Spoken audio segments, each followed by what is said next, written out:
لو معلتي أزي زجر حقا تاريخ حزوركم ما تقزله كساع موداتها ليلكم كيحلفكم سمعني نجربكم الله سمعني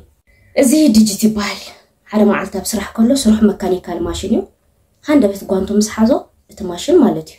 نتقوانتو خبت ماشين نخوت كبي اتماشين كابلا علي شات حتى حيلو تنشراتي تمتيو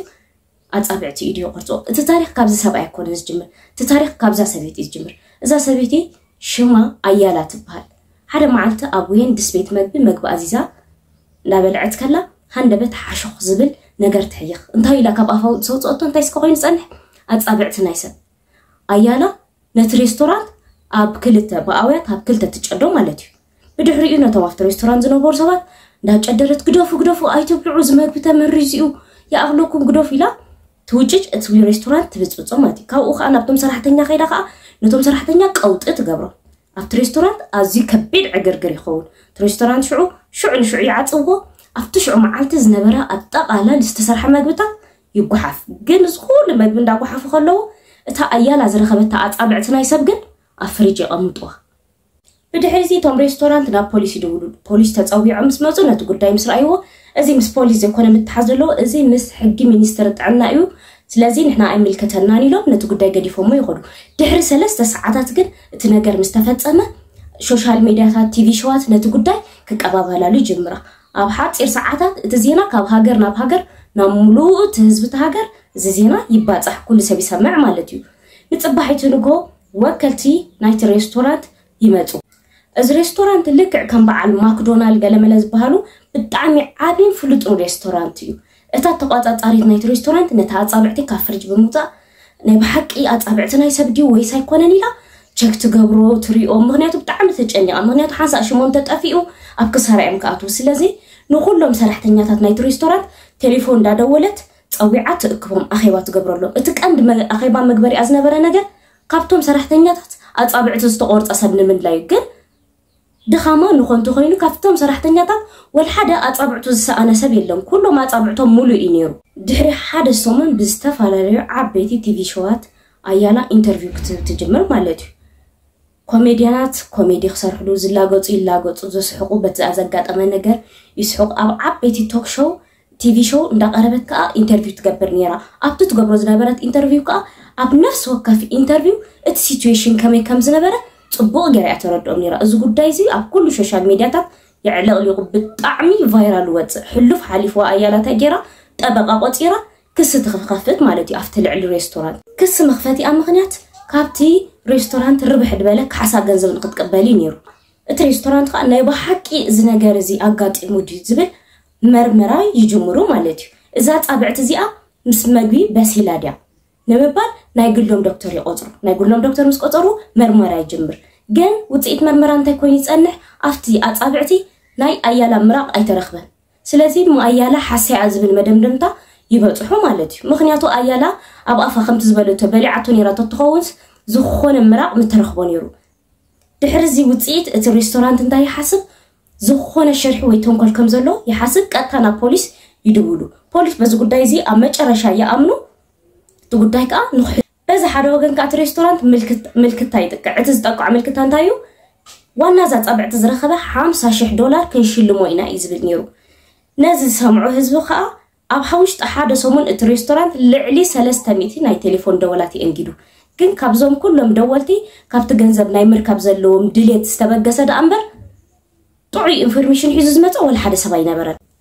ግን ሓደ ካብቶም ደወልቲ ቅድሚ ሕጂ ከምዚ ክብል ተሰሚዑ ቅድሚ ሕጂ ምስ አያላ ናይ ሪል ስቴት ቢዝነስ ኔርና ነገር ግን አያላ ከምዚ ዝተለለቶ ይዛረብ ስለዚህ ፖሊስ ናይ አያላ ድሕራዋይታ ከጻሪዩ ይጅምሩ ኣብዚ ሕጂ ዝተረድኦም ይመስል ማለት እቲ ነገር በዛ ሓደ ወገን ካ አያላ ብዝተፈላለየ ቲቪ ሾዋት እንዳቀረበት ኢንተርቪው ዝገብር ብጣዕሚ ፌመስ ኮይና በቃ ብደስታ በሓጎስ ነቲ ዝነበረ ሲቹዌሽን ተስተማቅሮ ኢንጆይ ትገብሮ ኔራ መቸም ፌመስ መሆን ዘይሕጉሶ ሰብ የለ ድሕሪ ገለ እዋናት ግን ሓደ ወሬ ክስማዕ ይጀምር አያላ ኮነይ ላ ደልያ ዓበይቲ ካምፓኒታት ደልያ ትኸስስ ከም ዝነበረት تفلت ادم حجي اب لعلي 13 عبيتي كامباينتات كس مسريتا نيرا اذا تريو اندلو كامباينتات كاي ترفات كسيسات نيرا مچم زن كامباينتا بتعمي ازين عبيتين فلوتاتن كامباينتاتين ميدياتات قص بقص اتنشن ናብ አያላ ይገብራ ማለት እዩ እዛ ሰብ እዚኣ ትሕሱ ተታልል ያደላ ወይ ስንታይ ይብሉ ማለት እዩ ነገር ደስ ዘይበላ አያላ በቃ በጣም ጭንቀት ትገብር ስትረስ ትገብር በገዛ ፈቃዳ ነት ሬስቶራንት ከሲሳቶ ዝነበረት ክስተልዕሎ ንምንታይ ተخسل ዕልክዮ ተባይላ ምስተሓተተት እንታይ ዝብል መልሰተ በጣም ጭንቀት ስለዝፈጠረለይ ነገር ኩል ሰብ አቴንሽን በዚሁ ኩል ሰብ አቴንሽኑ ናባይ ስለዝኾነ ካብ ጭንቀተይ ነኸድሕኒ ለየ ነዚ خسل ዕልዮ ትብል ከምኡን አያላ ኢንተርቪው ምግባሩን ተቋጽ እት ሬስቶራንት በቃ ከመዓልና መዓልቲ እቶቱ በጣም ዳንቆልቆለ በጣም ክሳራ የጋጥሞን ይርፍት ሰዓት ማለት እዩ ናይቲ ሬስቶራንት ክሳሩ አማዓልታዊ ሓደ መዓልቲ ዝخسሮ ዝነበረ ናይ ገንዘብ ክሳራ መጠን ክሳራ አማዓልቲ $1 ሚሊዮን እዮም ዝخسሩ ነይሮም ስለዚ ሽሞም ስለዝጠፈአ ቢዝነሶም ንኽመርሱ ናይ ግድም ክሳዕ መጨረሻ ክኸዱ ስለዘለዎ መርመሮም ይቁ ሃንደበት ግን ፖሊስ ንአያላ ያስርዋ ምክንያት መእሰሪኦም በትሬስቶራንት ዘይኮነ ቀደም ነገርኩም ነይረ በትናይ ሪል ስቴት ጉዳይ ያስርዋ ግን ትዝጋርም ነገር አያላ በይና ይኮነት እንታሲራ እንኳን ላይ ሰብአያ ጂቢ ይእሰር ሰብአያ ምክንያት መእሰሪኡ $400,000 ቻይልድ ሳፖርት ስለዘይ ከፈለዩ እዚ ነገር እዚ ሰምዑ ሬስቶራንት በጣም ይحጎሱ ብናይ አያላ መእሰር በጣም حጎሱ ይስማዑ ግን ሽሞም ክመርሰሎም ስለዘይ ከን መርመሮም ይቅጽሉ እታ ዝተቆርጸታ ጻብዕቲ ናይ መን ያዝብል ንምጽራይ ከም በሐድሽ ምልክትኦም አሐዲሶም ይውጽኡ እንታይ ዝብል ነይሩ ካብ 50,000 ዋጋ ወሲኹም እንታይ ብሉ ዋና ዛጻብዕቲ ዝረኸበልና ናይ $100,000 ሽልማት ክንህቢና ዝብል ከም በሐድሽ ይጥቁ ዝምባሪ ማይክ ዝበሃል ሰብ ናብ ሬስቶራንት ዝደወለ ማይክ ስርሑ ጽርግያታት ምዕራይን ጽርግያታት ምሕዳስ ነይሩ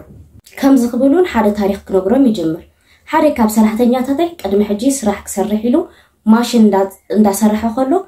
ጓንቱ ተማሽን ስለዝሓዙ ጓንቱ ከውጽእ ክብል እቲ ማሽን ሃንደበት ካብ ላዕሊ ተንሸራቲቱ መጥዩ አጻብዕቲ ይቆርጾ ድሕሪ ሓደ ወርሕ ዲጂት ዝተጻብዕ ዝተቆርጸታ አጻብዕቲ ሒዙ ናብቲ ስርሐሉ ቦታ ይመጽእ ነቶም መሳርሕቱ እንዳሰሓቀ እንዳተጻወተ ወይ ራይዋ አጻብዕቲ ተቆሪጻ ኢሉ ይርዩ ካብቶም መሳርሕቱ ይዕርኽቱ ማለት እዩ ሰብአይ አያላ ይኒሩ ሰብአይ አያላ ንዲጂት እዛ አጻብዕቲ ካላ $100 ዘይተሸጠለ ኢሉ ይሓቶ ዲጂትካ ወይ ዘይኮ ጉሕፋይ ሓሲብ ነይረ ካብ ዝጉሕፋት ኣይጸገማሎ ዘይሰጣል ካይሉ ንኽሸጠሉ ይሰማማዕ ማለት እዩ ሰብአይ አያላ እታ ጻብዕቲ ሒዙ ንገዝኡ ኸይዱ ምስ አያላ ኮይኑ ተንኮል ይፈጥሩ እቲ ዝሓሰቦ ተንኮልካ ኣብዚ ሬስቶራንት እዚ ይፍጽሙ ፖሊስ ኦሬዲ ነዞም ክልተ ሰባት ምእሰራይ ሊዩኒስ ተኣሲሮም ነይሮም እዚ ሓድሽ ከይዞም ከዓ ኣብ እስር ቤት ኮይኖም ንኽከታተልዎ ይገብር ሓቀኛ ምስላ አያላን ሰብአያን እዚኦም እዮም ሰብአይን ሰቤትን ኣዝዩ ብጣዕሚ ብዙሕ ገበናት ስለዝነበሮም ኣብ ቤት ፍርዲ ቀሪቦም ድሕሪ ናይ ገለ ክትዓት አያላ ጥፋኣታ ተኣምን ጌጋ ኣሚና ስለዚ ኣመነትካ ን9 ዓመት ጽኑዕ እስራት ይፍረዳ ሰብአያ አያላ ጂሚ ከዓ ናይ ዝኹሉ ተንኮል ናይ ዝኹሉ ገበናት ዋና አላሚ ንሱ ስለዝኾነ 12 ዓመት ጽኑዕ እስራት ይፍረዶ ማለት እዩ ኣብ ልዕሊ እዚ ከዓ 21.2 ሚሊዮን $1 ነቲ ሬስቶራንት ንኸሕስዎ ይፍረዶም እዚ ጥራሕ ዘይኮነ ካብ ቤት ማእሰርቲ መስወጹ ናብ ሬስቶራንት ደጊሞም ንኸይኣቱ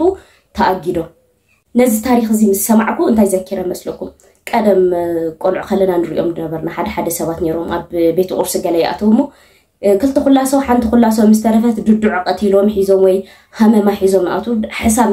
ንኸይከፍሉ ማለት እዩ ያቃኒለይ ነዚ ታሪኽ እዚ ተዳፈቲኹም ላይክ ብምግባር እንድሕር ዳ ዝኾነ ሓሳብ ኣስተያየት ርእይቶ ተዳህልኩም ኣብ ቦታ ኮመንት ግዶፍለይ ሳብስክራይብ ዘይገበርኩም ካ ሳብስክራይብ ብምግባር ከምዚ ቪድዮታት ክለቀቕ ከለኹ ኖቲፊኬሽን ቀጥፉ ምታን ከኣተኩም ሳብስክራይብ ግበሩ ቻው ኣብ ዝመጽቅነ ብኻልእ መደብ ክንረኸብ ኢና